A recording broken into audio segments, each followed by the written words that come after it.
It's hard to see somebody who was so, vibrant and strong and so directed, shift into this other parts of themselves. But my particular perspective is one. I really always say it's so important just to meet them where they're at. It's just hard to see them. Because as quickly as those moments appear,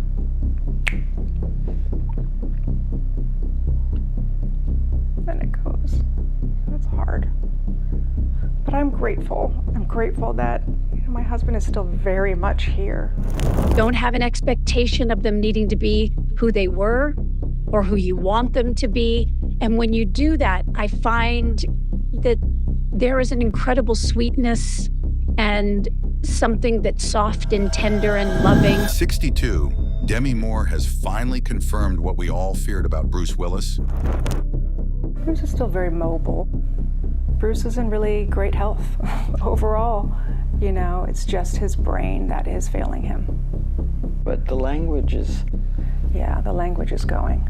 And we've learned to adapt, and we have a way of communicating with him, which is just a different way. The man who saved the world as John McClane can no longer save himself. His brain is failing. The language is going. Does he know what's going on? Is that something that he is aware of? Hard to know. It's hard to know. Yeah. Bruce Willis doesn't even know what's happening to him. The action hero who defined toughness for a generation now lives in a separate home with round-the-clock care, lost in his own mind. For months, the Willis family had been giving vague updates about Bruce's condition. Words like stable and doing well were carefully chosen to avoid the brutal truth. But in late 2024, Demi Moore started speaking with a directness that revealed just how far Bruce had fallen from the man who once dominated Hollywood.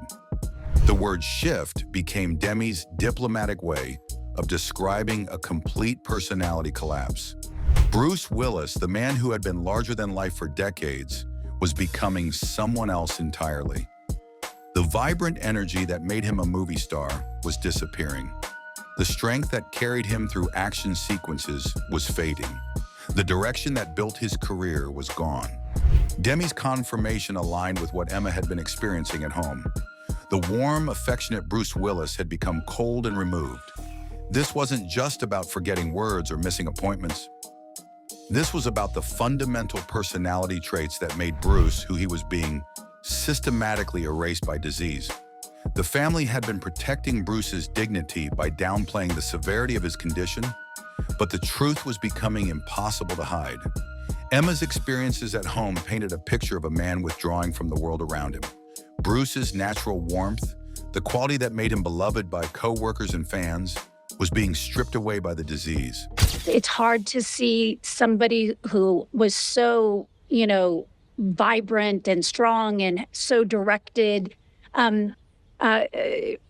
shift into this other parts of themselves. The confirmation that Bruce was stable was actually devastating news in disguise.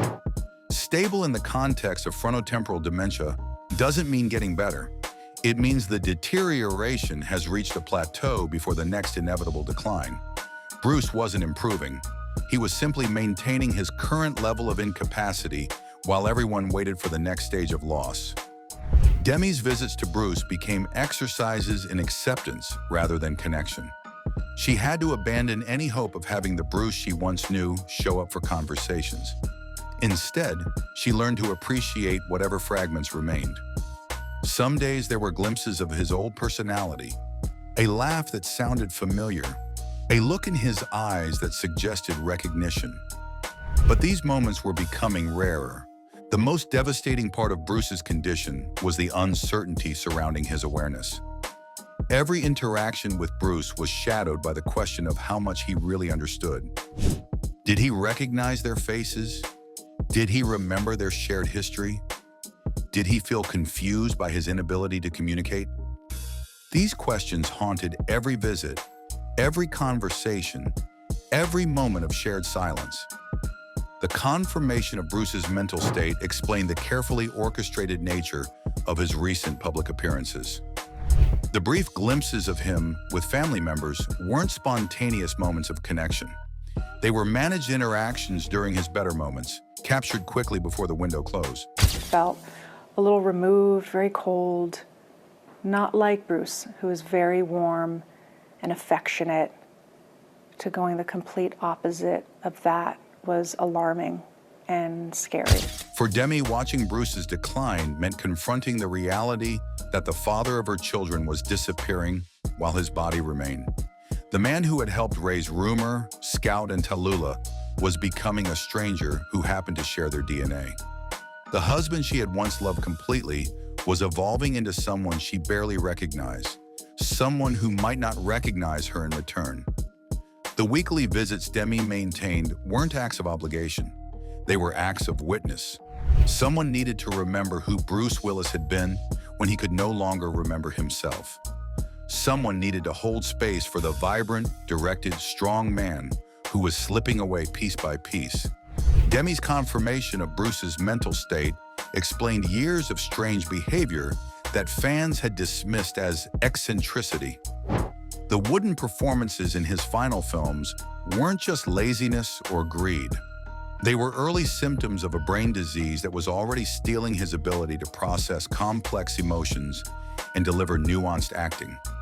The action sequences that had defined Bruce's career required physical coordination, spatial awareness, and split-second timing. All of these abilities were being compromised by frontotemporal dementia. The man who had performed his own stunts was struggling to walk from room to room without getting confused. Bruce's famous wit and charm were products of rapid cognitive processing and social intelligence. He could read a room instantly and adjust his personality to match the situation. Frontotemporal dementia was destroying these abilities systematically. Does he know what's going on? Is that something that he is aware of? Hard to know. It's hard to know. Yeah. The most devastating revelation was that Bruce might not even understand what was happening to him. Frontotemporal dementia often attacks the parts of the brain that control self-awareness first. The man who had always been in control of his image, his career, and his life was now trapped in a body that his mind couldn't fully command. This lack of awareness wasn't a mercy. It was another layer of tragedy. Bruce couldn't fight what he couldn't understand. He couldn't process the grief his family was experiencing because he couldn't comprehend his own loss. The action hero who had always saved the day couldn't even recognize that he needed saving. The quick-thinking David Addison was trapped inside a brain that could no longer keep up with conversation.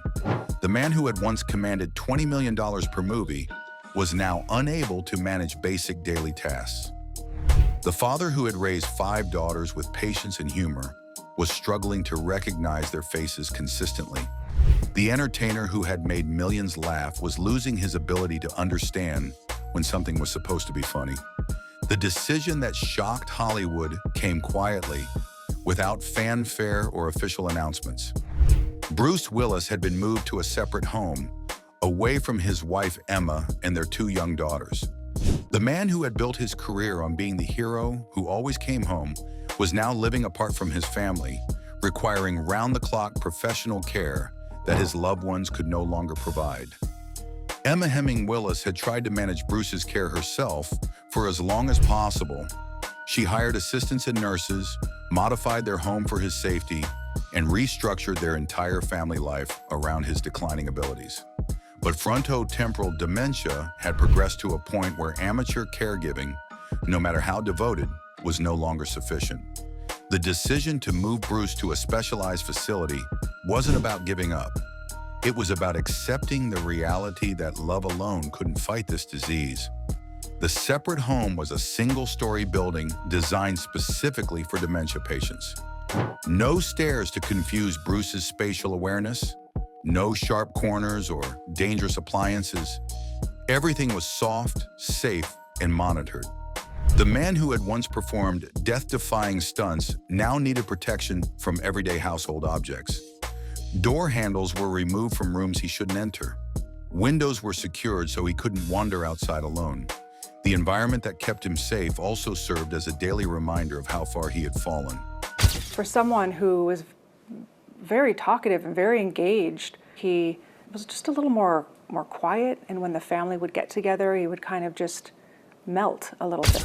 Emma's explanation revealed the impossible mathematics of caregiving. How do you balance the needs of a husband who requires constant supervision with the needs of young children who deserve normal childhoods? How do you protect daughters from seeing their father's daily deterioration while still maintaining family connections? The separate home wasn't about Bruce's comfort. It was about preserving whatever childhood remained for Mabel and Evelyn. The facility employed staff trained specifically in frontotemporal dementia care. They understood the particular challenges of Bruce's condition, the way it affected behavior and communication differently from other forms of dementia. These weren't just nurses providing medical care. They were specialists in managing the specific type of brain deterioration that was destroying Bruce Willis piece by piece. They knew how to handle his moments of confusion without increasing his agitation. They understood when his silence meant he was struggling to find words, and when it meant he had simply retreated into himself. Bruce's daily routine in the separate home was carefully structured to minimize confusion and maximize whatever cognitive function remained. He woke at the same time each day, ate the same breakfast, followed the same schedule. Routine became his lifeline in a world where spontaneity had become impossible. The man who had once thrived on the unpredictability of action movie sets now needed every moment of his day planned in advance. Days that it would be Bruce again? Yeah, I mean, we still get those days. Not days, but we get moments. It's his laugh, right? Like, he has such a hearty laugh. The moments of recognition that Emma described were becoming the family's most precious currency. A laugh that sounded like the old Bruce, a smile that seemed to acknowledge a familiar face. These fragments of his former self appeared without warning and disappeared just as quickly. Staff at the facility learned to recognize these moments and capitalize on them, using Bruce's brief periods of clarity to maintain whatever connections with his family were still possible.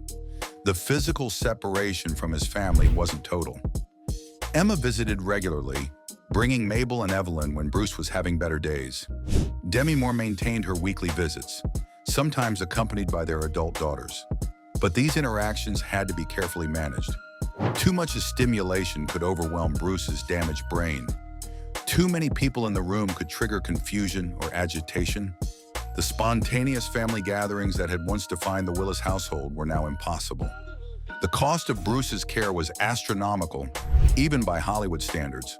Specialized dementia facilities charged premium rates for the level of attention Bruce required. Round-the-clock nursing care, medical monitoring, specialized therapies, and the secure environment all came with price tags that would bankrupt most families. Bruce's movie career had generated enough wealth to cover these expenses, but the financial burden was staggering even for a family of his means. Leave there with nothing, just nothing. With a diagnosis I couldn't pronounce. I didn't understand what it was. I can only imagine the panic. I was so panicked, and I just remember hearing it and just not hearing anything else. Emma's careful phrasing revealed the precious nature of quality time with Bruce. These weren't casual conversations or relaxed family moments. They were structured visits during his lucid periods, opportunities that had to be scheduled around his medical care and psychological state.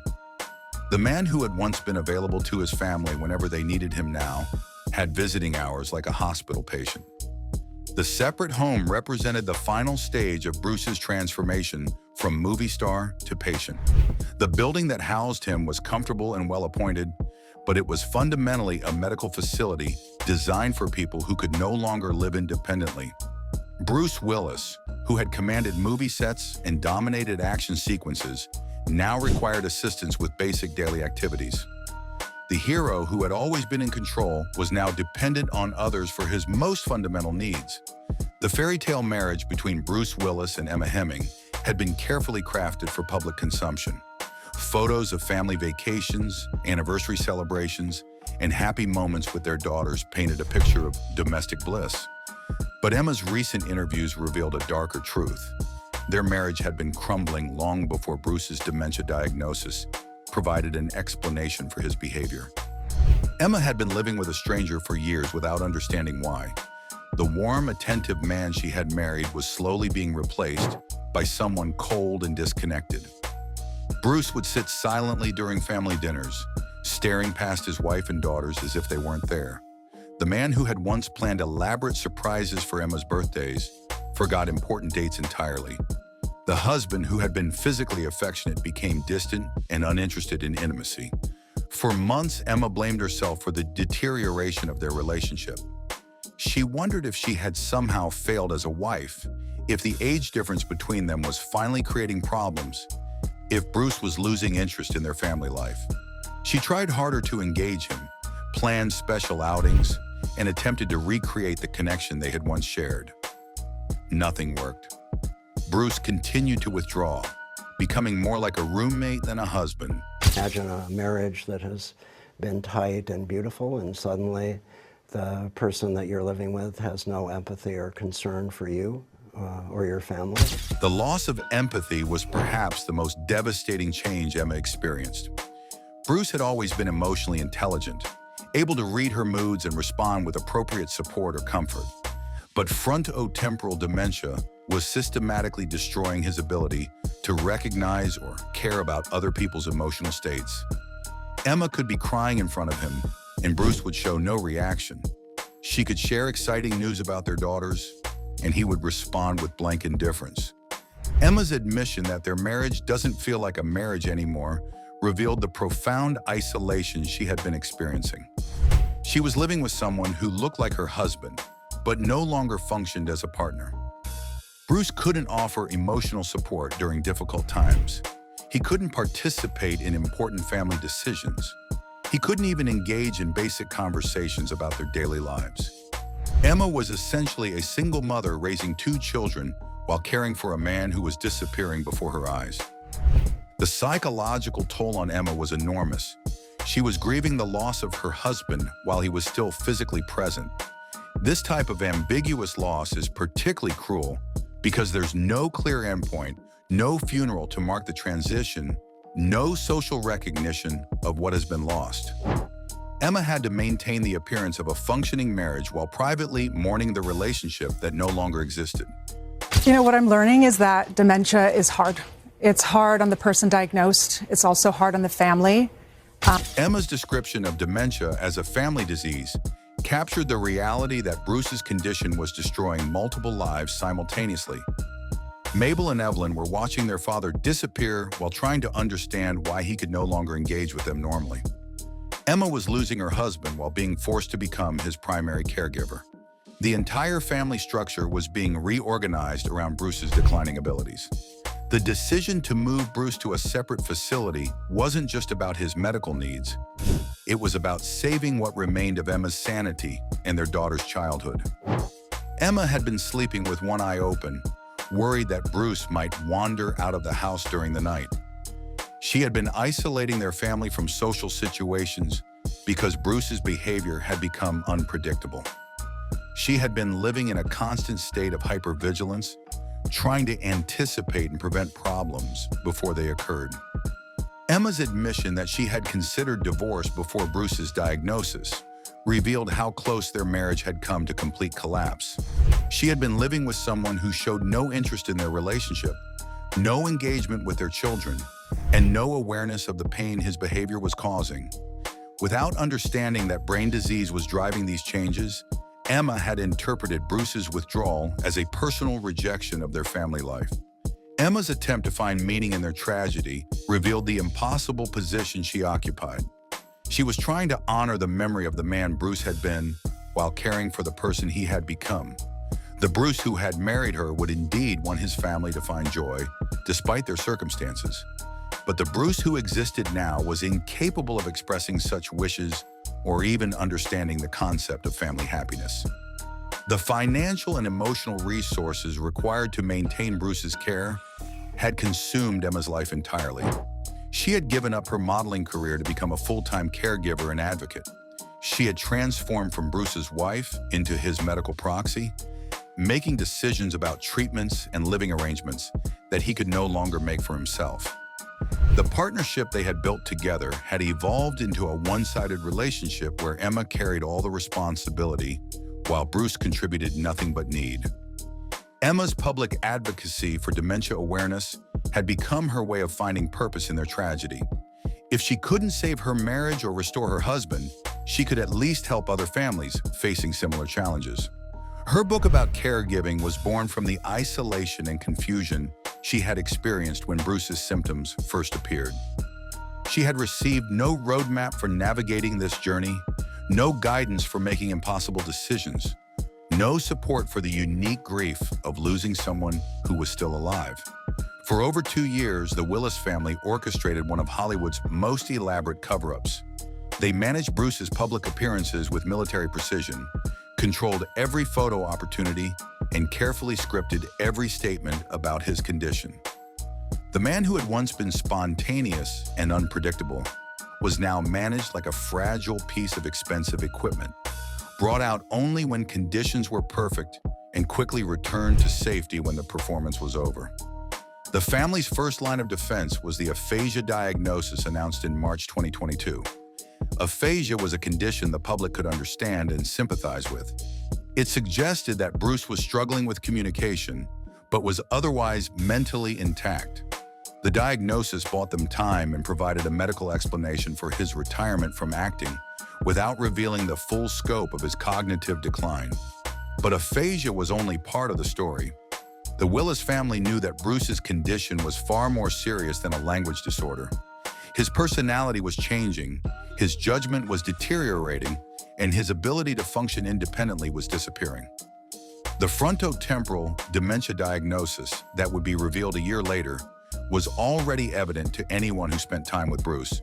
The family chose to withhold this information to protect his dignity and their privacy. I don't think Bruce ever really connected the dots. The patient is incredibly unaware of what is happening. I think the parts of the brain that allow us to suffer and self-reflect are lost very early in frontotemporal dementia. Bruce's lack of awareness about his condition made the family's deception easier to maintain. He couldn't contradict their public statements because he didn't understand what was happening to him. The man who had once been media savvy and protective of his image was now incapable of managing his own public persona. This responsibility fell entirely to Emma, Demi, and their adult daughters. The carefully managed photos released by the family told a story of gentle decline rather than devastating loss. Bruce appeared in pictures with his daughters, surrounded by love and support. He looked peaceful and content, suggesting that he was adjusting well to retirement.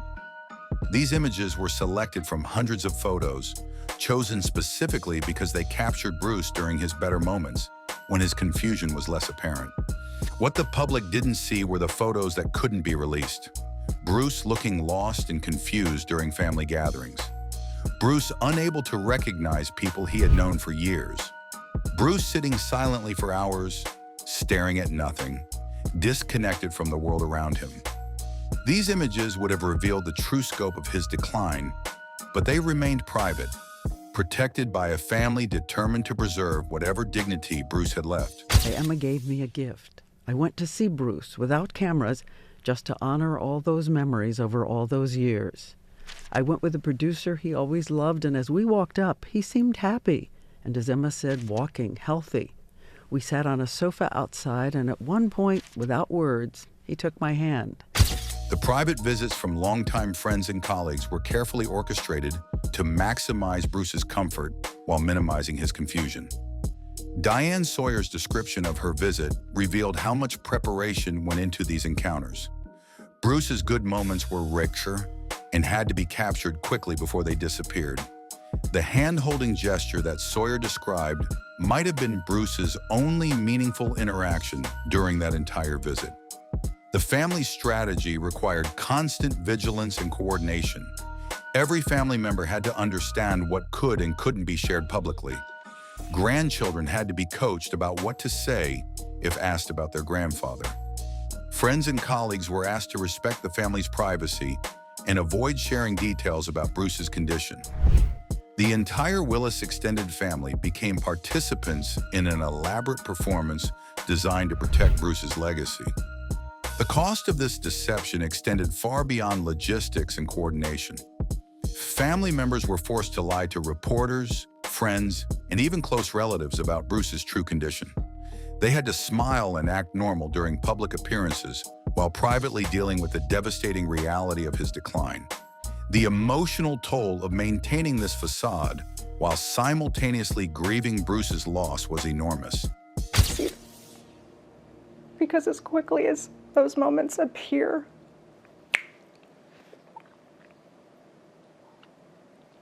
then it goes.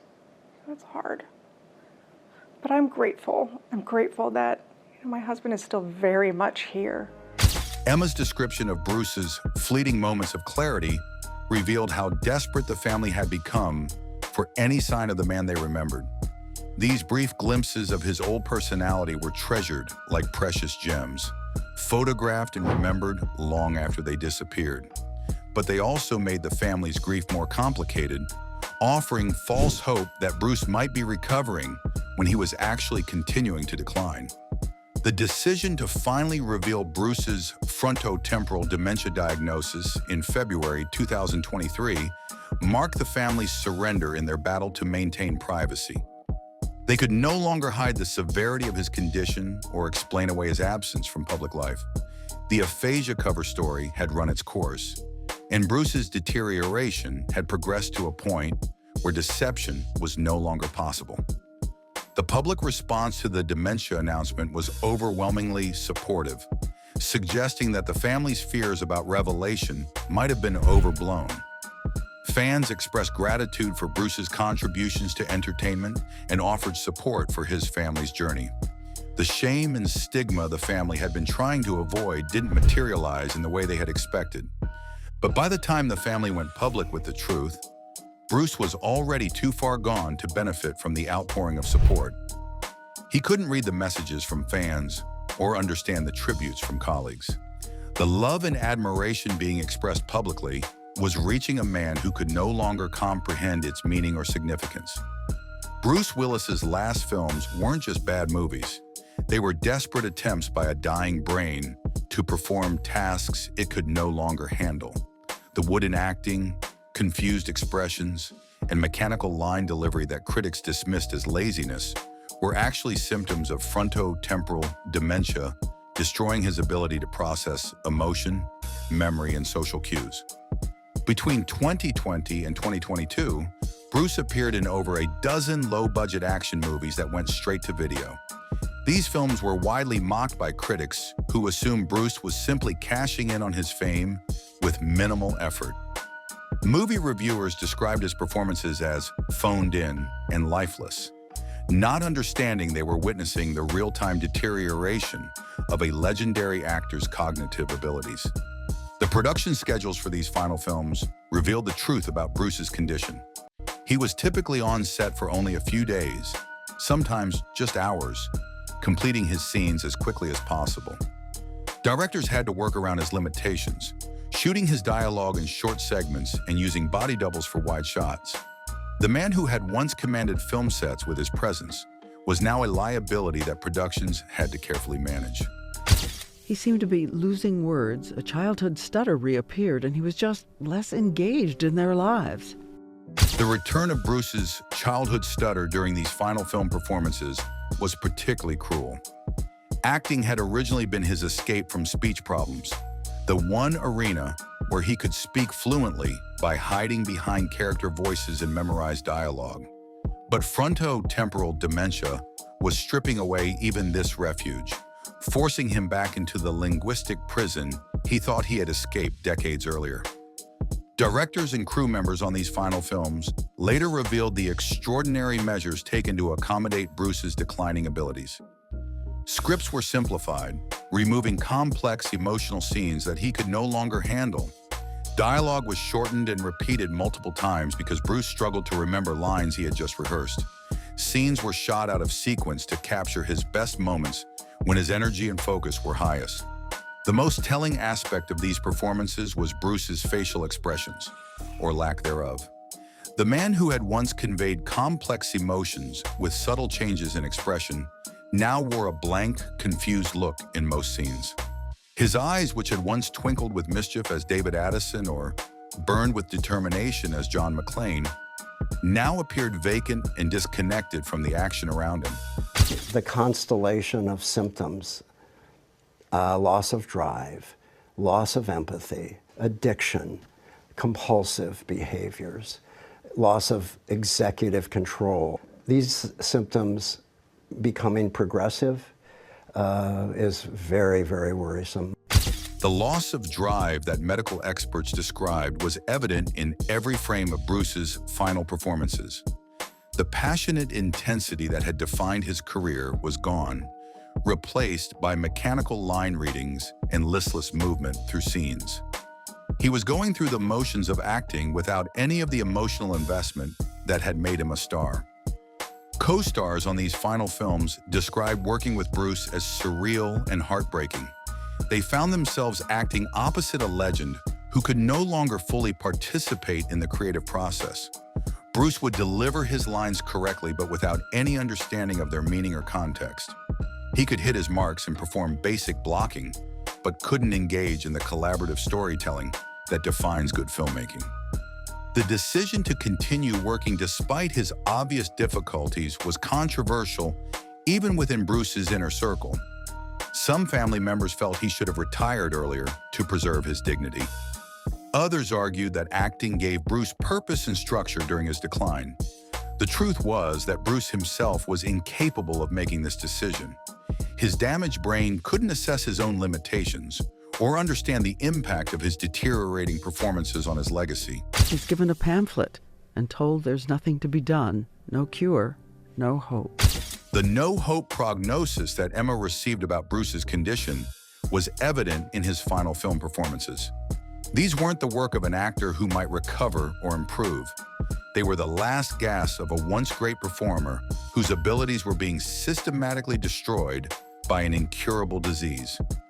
Every scene was potentially Bruce's final moment on camera, captured before his brain deteriorated further. The financial motivation behind these final films was significant, but not primary. Bruce's medical expenses were mounting, and his family needed to generate income while he was still capable of working. The low-budget action movies provided quick paydays with minimal time commitments, allowing Bruce to earn money without the extended shoots that were becoming impossible for him to handle. The most tragic aspect of these final performances was that Bruce himself couldn't understand their poor quality. His damaged brain couldn't process criticism or recognize his own decline. He continued working because it was familiar, not because he understood he was damaging his reputation. The man who had once been a perfectionist about his craft was now incapable of quality control. When Bruce's retirement was finally announced in March 2022, it marked the end of an era not just for his family, but for Hollywood itself. The action hero who had defined a generation was gone, replaced by someone who looked like Bruce Willis but could no longer access the talent, charisma, and intelligence that had made him famous. His final films stand as tragic documents of a great actor's mind being destroyed by disease, frame by devastating frame. The confirmation of Bruce Willis's complete mental deterioration forces a reckoning with uncomfortable truths about heroes, mortality, and the limits of human strength. The man who taught millions that ordinary people could triumph over impossible odds cannot triumph over the disease destroying his own brain.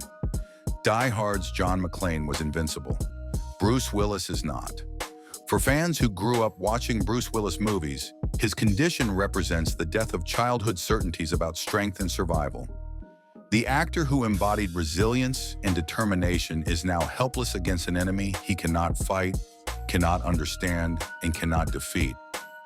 This reality challenges fundamental assumptions about heroism that his movies had taught audiences to believe. The three women who loved Bruce Willis most deeply, Demi Moore, Emma Heming Willis, and their daughters, have become unwilling experts in a form of grief that has no endpoint. They are mourning someone who is still alive, loving someone who may not recognize their love, and preserving memories of a man who can no longer create new ones. Their strength in facing this impossible situation reveals a different kind of heroism than anything Bruce ever portrayed on screen. Don't have an expectation of them needing to be who they were or who you want them. Demi's advice about accepting people where they're at represents a wisdom born from devastating loss. She has learned to love fragments of the man she once knew completely, to find sweetness in moments that bear no resemblance to their shared history. This acceptance doesn't diminish the tragedy of Bruce's condition.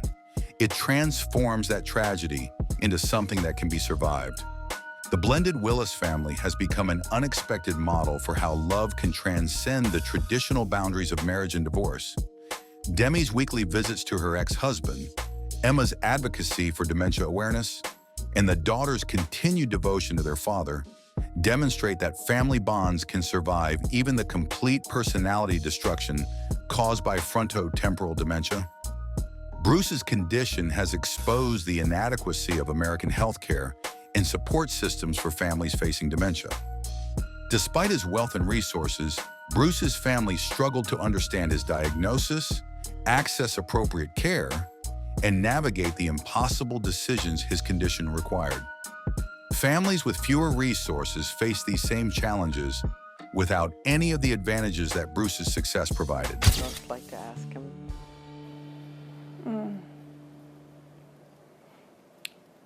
Just how he's doing. If he's okay, if he feels okay. If there's anything that we could do to support him better. I would really love to know that. Emma's transformation from Hollywood wife to dementia advocate represents hope emerging from despair.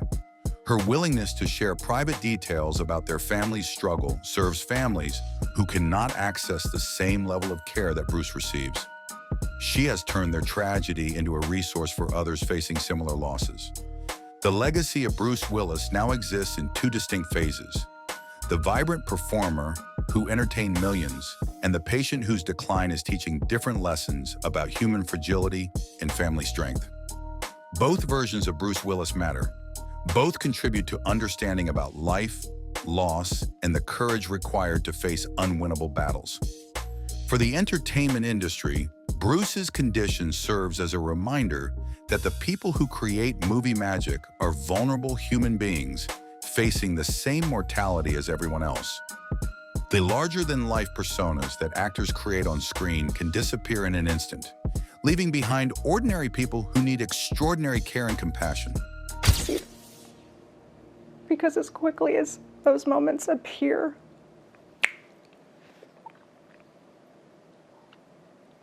then it goes. That's hard. But I'm grateful. I'm grateful that my husband is still very much here. Emma's gratitude for Bruce's continued physical presence, even as his mind disappears, represents the most profound form of love imaginable. She is grateful for a husband who cannot reciprocate her feelings, cannot participate in their relationship, and cannot contribute to their family beyond simply existing. This gratitude transcends romantic love or marital partnership. It reflects pure human devotion to someone who can no longer earn or return such dedication. The story of Bruce Willis's decline and his family's response offers no easy comfort or false hope. Frontotemporal dementia is progressive and terminal. Bruce will continue to deteriorate until his brain can no longer control basic life functions. His family will continue to lose pieces of him until only his physical form remains. But within this tragedy lies evidence of human capacity for love that transcends reciprocity, strength that survives devastating loss, and dignity that persists even when cognitive function disappears. Bruce Willis, the action hero, is gone. Bruce Willis, the human being, continues to teach lessons about courage through the people who refuse to abandon him. At 62, Demi Moore has confirmed what we all feared. The man who saved the world in movies cannot save himself in real life. But her confirmation comes with something more powerful than fear. It comes with love that endures beyond recognition, beyond communication, beyond hope of recovery. That love may be the most heroic thing Bruce Willis has ever inspired. Anyway, that's it for the video, folks. Bye.